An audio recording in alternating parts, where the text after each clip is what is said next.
బాబోయ్ మేము విమర్శించాం, ఓటమిపై ఇంకా అసహనంగానే బీఆర్ఎస్ అధిష్టానం, సర్కార్పై తప్పుడు విమర్శలు చేయాలని నేతలకు సూచనలు, అప్పుడే విమర్శలేంటని లీడర్ల ఎదురు ప్రశ్నలు, ఇప్పుడున్న పరిస్థితుల్లో విమర్శించలేమని స్పష్టం, తలబట్టుకుంటున్న గులాబీ పార్టీ అధిష్టానం, ఆ బాధ్యతలను భుజాలకెత్తుకున్న బామర్దులు, మీడియా ముందుకొచ్చి పాలకులపై ఇష్టానుసారంగా మాటలు, కేటీఆర్ హరీష్ రావు తీరును ఈసడించుకుంటున్న జనం.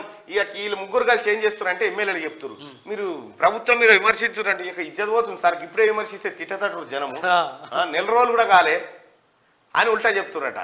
ఎందుకు ఇలా బాధ, ఎందుకు తొందర అంటే ఇలా ఫైల్స్ అన్ని కదులుతున్నాయి కదా. అది ఇప్పుడు అరవింద్ కుమార్ 53 కోట్లు కదిలే, ఇలా ఇంట్లోలే ఉద్యోగాల దందా బయట, భూముల లెక్కలు బయటపడే కదా, ఇవి ఇంకా బయటపడితే జల్దీ కౌంటర్కు దిగురి అని అంటారు అన్నట్టు. అట్లా నేను చెప్తున్నా కదా, మీ ముగ్గురిని మీ పక్క పాయింట్ ఉన్నోళ్ళే కొట్టిపోతారు చూడు, మంచిగా మీ ముగ్గురిని చేస్తారు.